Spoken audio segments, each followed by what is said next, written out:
Mateus capítulo 11. João o Batista.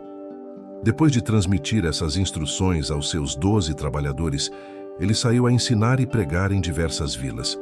Nesse meio tempo, João foi preso e, quando soube o que Jesus estava fazendo, enviou seus discípulos para perguntar: "O Senhor é aquele que estávamos esperando ou teremos de esperar mais?" Jesus lhes disse: "Voltem e digam a João o que está acontecendo. Os cegos veem, os paralíticos andam, os leprosos são purificados, os surdos ouvem, os mortos ressuscitam, os marginalizados da terra ficam sabendo que Deus está do lado deles. É o que vocês estavam esperando? Então considerem-se muito abençoados." Enquanto os discípulos de João voltavam com a resposta, Jesus resolveu explicar às multidões quem era João. "O que vocês esperavam quando foram vê-lo no deserto? Alguém aproveitando o fim de semana? Um magnata em roupa de grife? Esse tipo de gente que vive rodeado de celebridades? Afinal, o que vocês foram ver não foi um profeta? Com certeza, um profeta. Talvez o mais importante que vocês terão a oportunidade de ouvir. Ele é o profeta que Malaquias anunciou quando escreveu: "Estou enviando meu profeta adiante de vocês, para preparar a estrada para vocês." Permitam-me dizer o que está acontecendo. Ninguém na história humana é mais importante que João, o Batista. Mas, no reino para o qual ele preparou vocês, a pessoa mais humilde é mais importante que ele. Há muito tempo que se tenta uma entrada forçada no reino de Deus.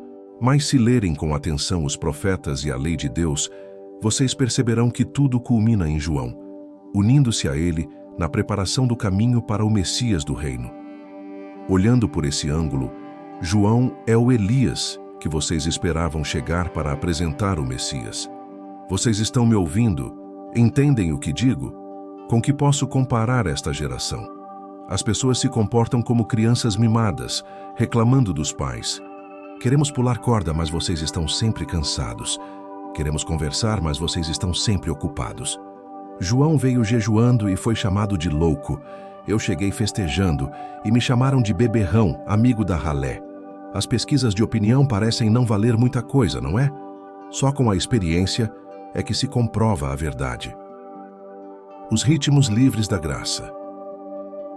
Em seguida, Jesus censurou algumas cidades, nas quais trabalhara muito, mas com pouco resultado, porque o povo se mostrara cético e indiferente. Ai de você, Corazim, pobre Betsaída! Se Tiro e Sidom tivessem visto metade dos milagres que vocês presenciaram, teriam caído de joelhos na mesma hora. No dia do juízo, elas vão se sair bem em comparação com vocês. E Cafarnaum, pomposos como pavões, vocês irão acabar no abismo. Se o povo de Sodoma tivesse tido as oportunidades que vocês tiveram, aquela cidade ainda estaria de pé. No dia do juízo, elas vão se sair bem em comparação com vocês.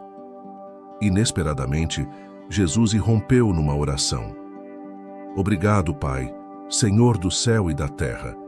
Escondeste teus caminhos dos eruditos e sabichões e os revelaste aos mais simples. Sim, Pai, esse é o teu modo de agir. Jesus retomou seu discurso agora com ternura. Tudo o que tenho para fazer e dizer é incumbência do Pai. Essa é uma operação exclusiva de pai e filho, resultante da intimidade e do conhecimento que desfrutam um do outro. Ninguém conhece o filho como o pai o conhece, nem o pai como o filho o conhece. Mas não estou guardando isso para mim. Estou pronto a revelar todos os detalhes a qualquer um que deseja ouvir. Vocês estão cansados e enfastiados de religião? Venham a mim, andem comigo e irão recuperar a vida. Vou ensiná-los a ter descanso verdadeiro. Caminhem e trabalhem comigo. Observem como eu faço. Aprendam os ritmos livres da graça. Não vou impor a vocês nada que seja muito pesado ou complicado demais. Sejam meus companheiros e aprenderão a viver com liberdade e leveza. Mateus capítulo 12. O Senhor do Sábado.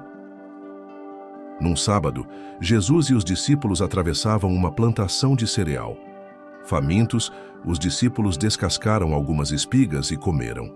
Alguns fariseus disseram a Jesus: "Seus discípulos estão quebrando as regras do sábado." Jesus reagiu: "É mesmo? Vocês nunca leram o que Davi e seus companheiros fizeram quando estavam com fome? Ele entrou no santuário e comeu o pão fresco do altar que ninguém podia comer senão os sacerdotes. Também nunca leram na lei de Deus que os sacerdotes, cumprindo seus deveres no templo, quebravam as regras do sábado o tempo inteiro e não eram condenados por isso. Na lei do sábado há muito mais que religião. Se vocês tivessem a menor ideia do significado daquela passagem da Escritura que diz: "Desejo um coração sensível, não um ritual inflexível", vocês não seriam críticos de detalhes. O Filho do Homem não é escravo do sábado, é o Senhor dele. Depois de passar pela plantação, Jesus entrou na sinagoga. Estava ali um homem que tinha uma das mãos aleijada. Alguns dos presentes, com a intenção de acusar Jesus, perguntaram: "É permitido curar no sábado?"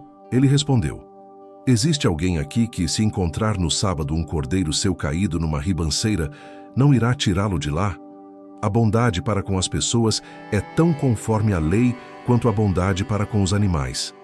Então ele disse ao homem: "Estenda a mão." Ele obedeceu e foi curado.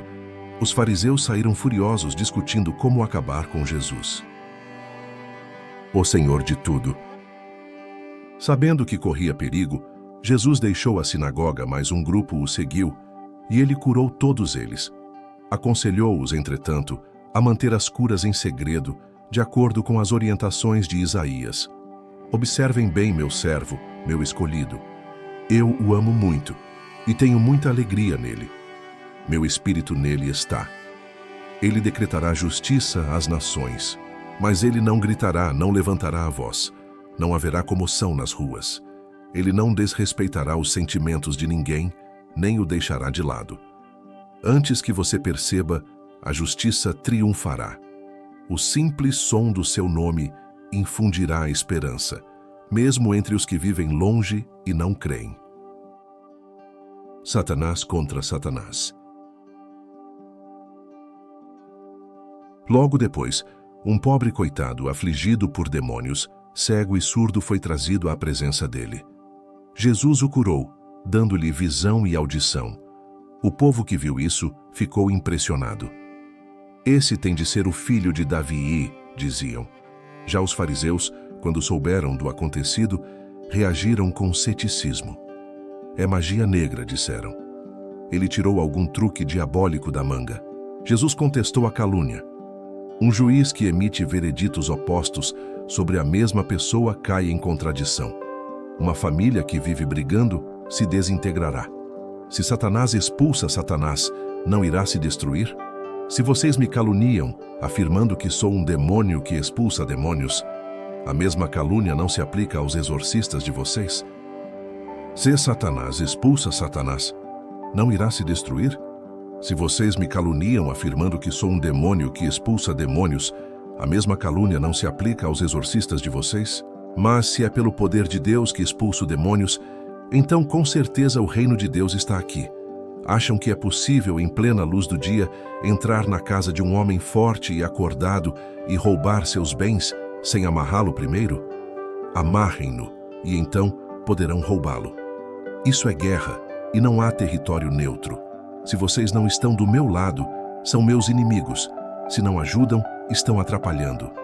Amarrem-no e então poderão roubá-lo. Isso é guerra e não há território neutro. Se vocês não estão do meu lado, são meus inimigos. Se não ajudam, estão atrapalhando.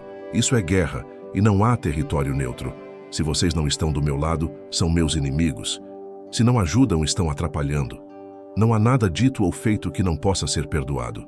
Mas se vocês persistirem nas calúnias contra o Espírito Santo de Deus, estarão deliberadamente rejeitando aquele que perdoa.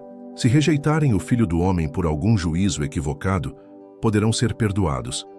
Mas se rejeitarem o Espírito Santo, estarão rompendo relações com aquele que os sustenta.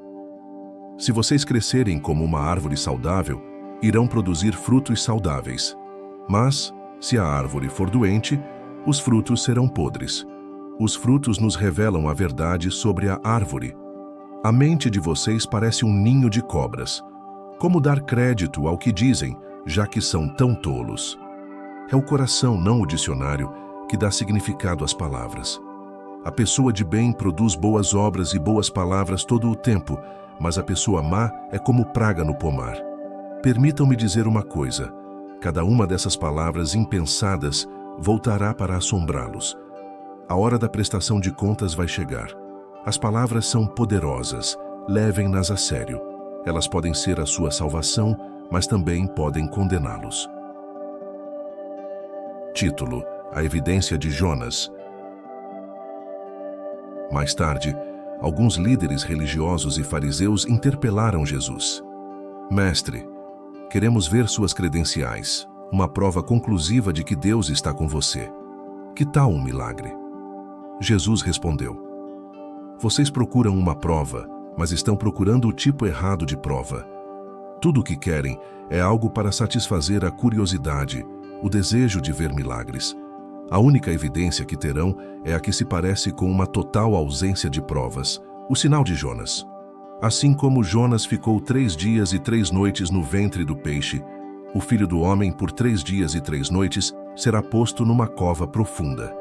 No dia do juízo, os ninivitas se levantarão e apresentarão a prova que condenará esta geração, porque quando Jonas pregou em Nínive, eles mudaram de vida.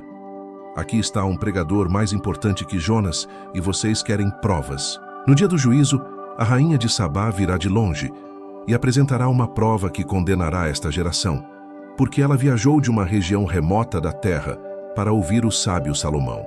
E diante de vocês está a sabedoria maior que a de Salomão. Mas vocês se preocupam com provas.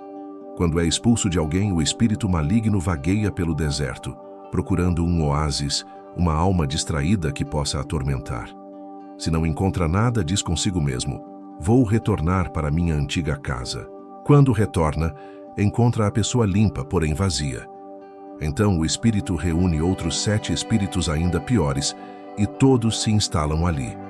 O estado da pessoa agora é pior do que antes. É assim que esta geração se parece. Vocês pensam que, por remover o lixo de sua vida, estão prontos para Deus, mas como não foram receptivos à mensagem do reino que eu prego, os demônios estão voltando. Mais vale a obediência que laços de sangue. Ele ainda falava à multidão quando sua mãe e seus irmãos apareceram. Eles estavam do lado de fora, tentando mandar-lhe um recado. Foi quando alguém informou: sua mãe e seus irmãos estão aqui. Querem falar com o Senhor. Jesus não deu uma resposta direta, mas perguntou: quem vocês acham que são minha mãe e meus irmãos? Ele então apontou para seus discípulos: olhem bem, estes são minha mãe e meus irmãos. Mais vale a obediência que laços de sangue. Quem faz a vontade de meu Pai Celestial é meu irmão, irmã e mãe. Mateus capítulo 13. A história da semente. Instantes depois, Jesus deixou a casa e assentou-se à beira da praia. Não demorou muito, e uma multidão ajuntou-se à sua volta, obrigando-o a entrar num barco. Usando o barco como púlpito, contou uma história ao povo. O que vocês acham? Um agricultor estava semeando. Enquanto fazia seu trabalho, algumas sementes caíram pelo caminho, e as aves as comeram. Outras caíram no meio dos pedregulhos, brotaram rapidamente, mas não aprofundaram raízes. Com o calor do sol, secaram tão rapidamente quanto haviam brotado. Outras ainda caíram no meio das ervas daninhas. As sementes chegaram a brotar, mas foram sufocadas.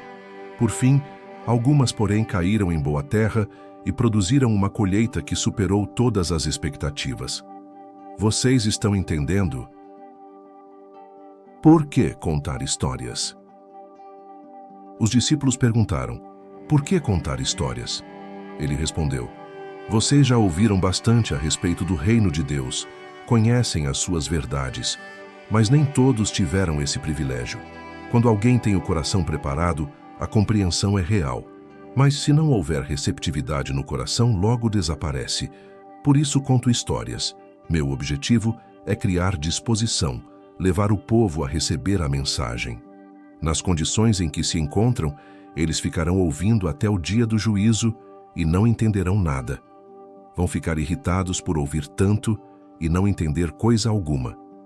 Que não se repita a previsão de Isaías: Seus ouvidos estão abertos, mas não entendem uma palavra. Seus olhos estão abertos, mas não veem nada.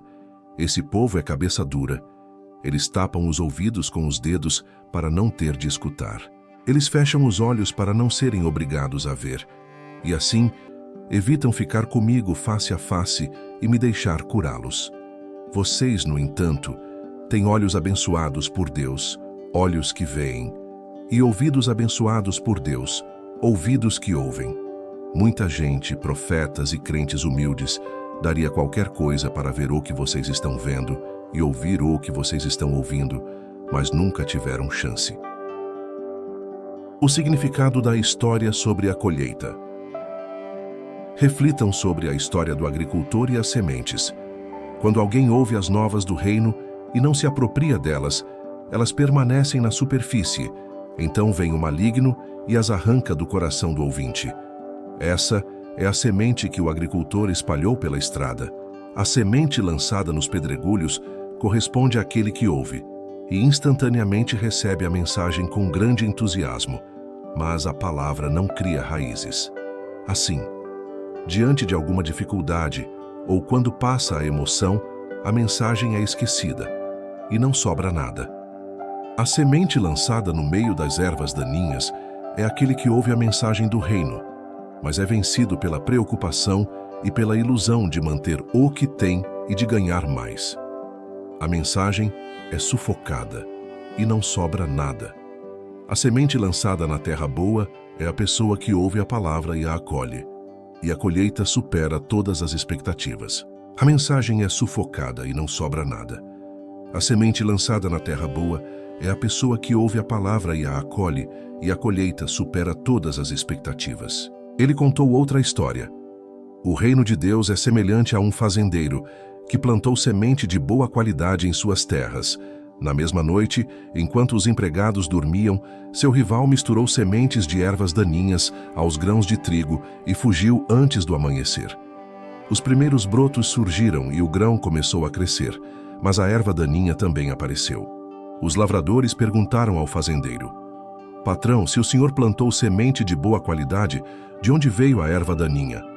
Ele respondeu: "Algum inimigo fez isso. Devemos arrancar as ervas daninhas?" Quiseram saber os lavradores. Ele respondeu: "Não, pois se arrancarem as ervas daninhas, vocês vão arrancar o trigo também. Deixe que cresçam juntos até a época da colheita.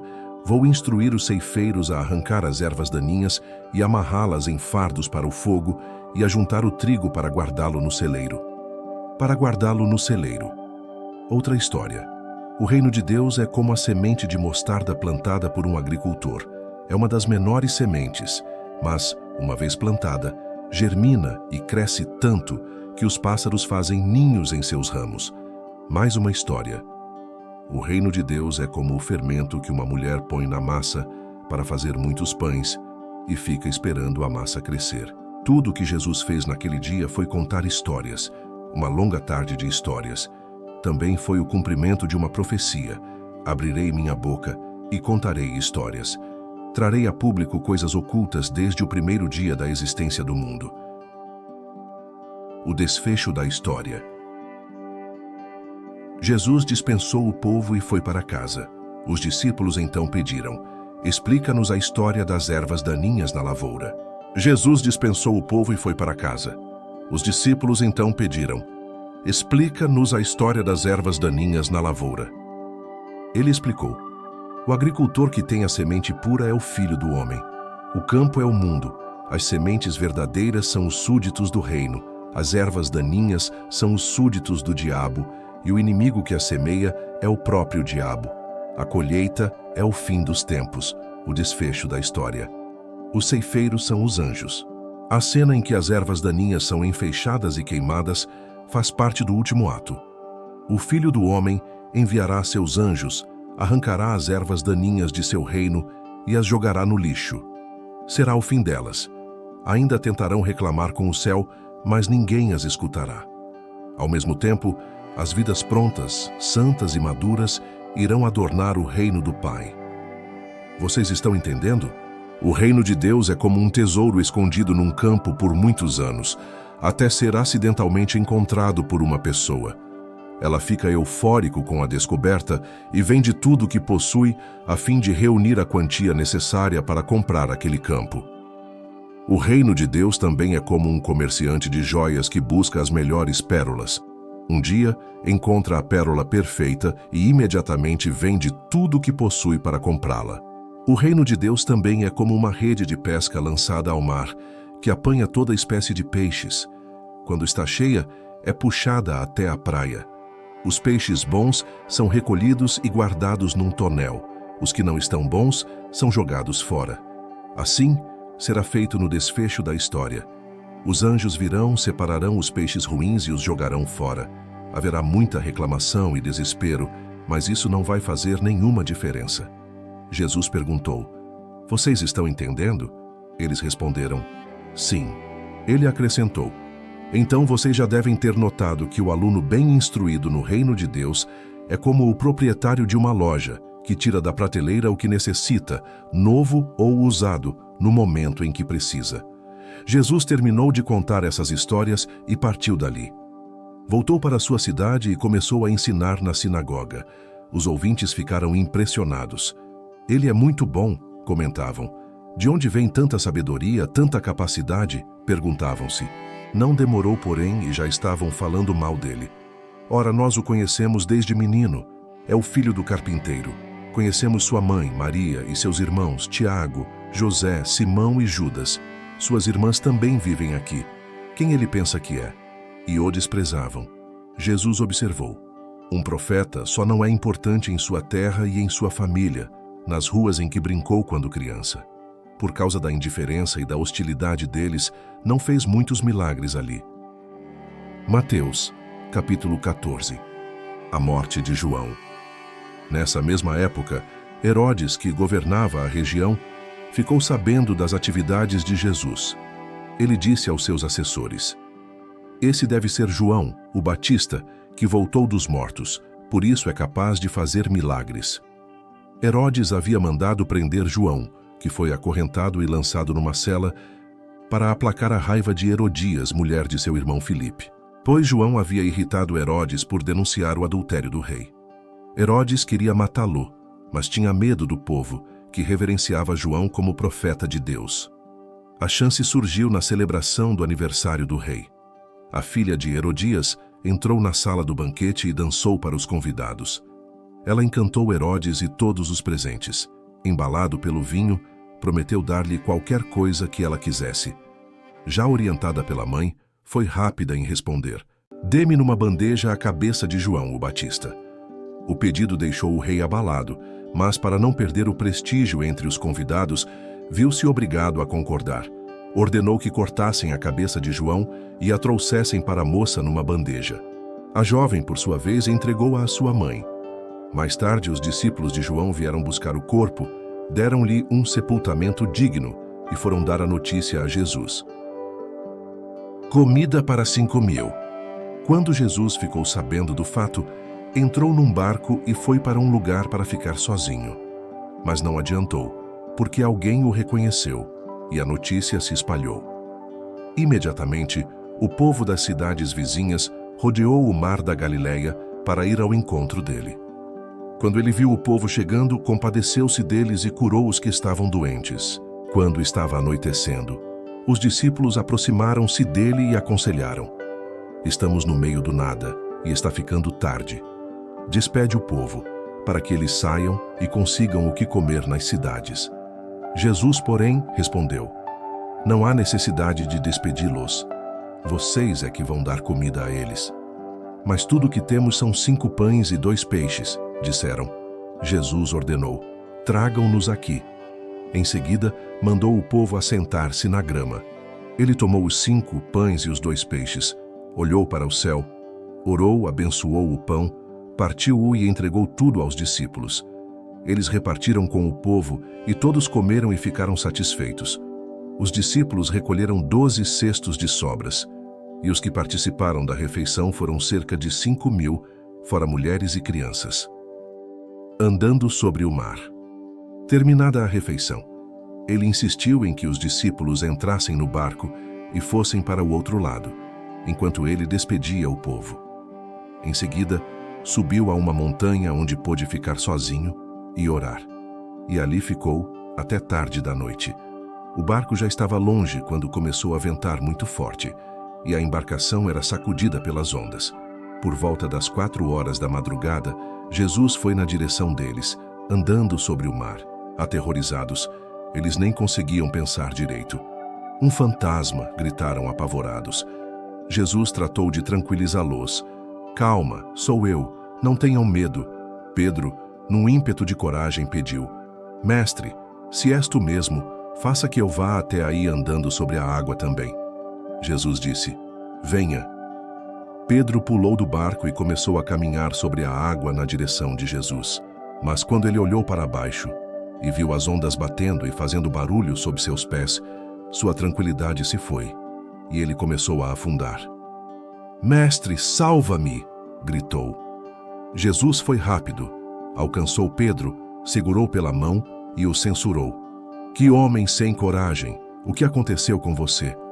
Os dois subiram no barco e o vento acalmou.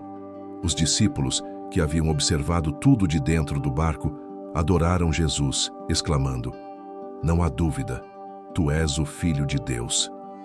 Concluíram a travessia e ancoraram o barco em Genezaré. Quando o povo soube que ele estava de volta à cidade, espalharam a notícia pela vizinhança e reuniram os doentes, que pediam permissão para tocar a orla da roupa de Jesus, e todos que a tocaram foram curados. Mateus capítulo 15. A verdadeira contaminação. Depois disso, os fariseus e os líderes religiosos saíram de Jerusalém e procuraram Jesus apenas para reclamar: "Por que os seus discípulos não levam as leis a sério?" Jesus reagiu: "E por que vocês usam as próprias regras para não levar os mandamentos de Deus a sério? Deus diz claramente: respeitem seu pai e sua mãe. Diz também: quem desrespeitar o pai ou a mãe será morto. Mas vocês driblam o mandamento, alegando que é perfeitamente aceitável dizer ao pai ou à mãe: vou ofertar a Deus a ajuda financeira que eu deveria dar a vocês. Assim, vocês se livram da obrigação que têm para com os pais. Vocês anulam a palavra de Deus e a trocam por suas próprias regras. Impostores. A profecia de Isaías a respeito de vocês acertou em cheio. Esse povo faz um grande show dizendo as coisas certas, mas o coração deles não está nem aí para o que dizem. Fazem de conta que me adoram, mas é tudo encenação. Eles me usam apenas como desculpa para ensinar o que se adapta ao seu gosto." Dirigindo-se à multidão, ele acrescentou: "Ouçam agora e prestem bastante atenção. Não é o que vocês comem que contamina a vida, mas o que sai de vocês." Mais tarde, os discípulos lhe disseram: "Os fariseus ficaram bastante irritados com as tuas declarações." Jesus deu de ombros: "Toda árvore que não tenha sido plantada por meu Pai no céu será cortada pela raiz. Esqueçam-se deles. São cegos guiando outros cegos. Quando um cego guia outro cego, ambos caem no buraco." Pedro disse: "Não entendi. O senhor poderia ser mais claro?" Jesus respondeu: "Você também? Será que não entende? Não sabe que o que se come é digerido no estômago e depois é eliminado? Mas o que vem da boca sai do coração. É do coração que vomitamos maus pensamentos, assassinato, adultério, imoralidade, roubo, mentira e calúnia. É isso que contamina. Comer ou deixar de comer alguns alimentos, lavar ou não as mãos, isso não tem importância." Curando o povo. Dali Jesus viajou para Tiro e Sidom. Mal chegaram, e uma mulher cananeia desceu as colinas e suplicou: "Misericórdia, mestre, filho de Davi. Minha filha está cruelmente afligida por um espírito maligno." Jesus a ignorou, mas os discípulos reclamaram: "Ela está nos perturbando, atenda-na, por favor, ela vai nos deixar malucos." Jesus continuou a ignorá-la, dizendo: "Estou ocupado agora com as ovelhas perdidas de Israel." Então a mulher ajoelhou-se diante dele e implorou: "Mestre, ajuda-me." Ele respondeu: "Não é certo tirar o pão da boca dos filhos e dá-lo aos cães." Ela foi rápida: "Entendo, mestre, mas os cães não comem das migalhas que caem da mesa do dono." Jesus disse: "Ah, mulher, sua fé é impressionante, pois o que você deseja acontecerá." Naquele momento, A filha dela ficou boa. Depois disso, Jesus contornou o mar da Galileia e acomodou-se num lugar alto, pronto para atender o povo. E eles vieram, milhares deles, trazendo paraplegicos, cegos, mudos, aleijados. Todo tipo de necessidade havia, e deixando-os aos pés de Jesus para ver o que ele faria. Jesus curou todos eles. Quando viu os mudos falando, os aleijados restaurados, os paraplégicos andando e os cegos enxergando, o povo ficou maravilhado e foi dizer a todos que Deus estava vivo, atuando de maneira tremenda no meio deles. Jesus, no entanto, não havia acabado. Ele chamou os discípulos e disse: "Estou com o coração partido por esta gente. Há 3 dias estão comigo e não tenho o que comer. Não posso mandá-los embora com fome, vão acabar desmaiando no caminho." Os discípulos perguntaram: "Mas onde vamos encontrar comida suficiente para todos neste lugar deserto?" Jesus perguntou: "Quantos pães vocês têm?" 7 pães e alguns peixes, informaram. Jesus, então, mandou que o povo se assentasse. Ele tomou os 7 pães e os peixes, deu graças e os repartiu com o povo. Todos comeram à vontade, e foram necessários 7 grandes cestos para recolher as sobras. Os que participaram da refeição foram cerca de 4.000, fora mulheres e crianças. Depois de despedir a multidão, Jesus entrou no barco e chegou às colinas de Magadã. Somos um facilitador a serviço do reino. Nos ajude a espalhar a mensagem. Se esse vídeo já está te ajudando, deixa o seu like para eu saber que está curtindo. Comenta aqui embaixo o que mais fez sentido para você ou manda uma dúvida para eu responder. E se ainda não for inscrito, se inscreve no canal e ativa o sininho para não perder os próximos vídeos. Bora crescer juntos!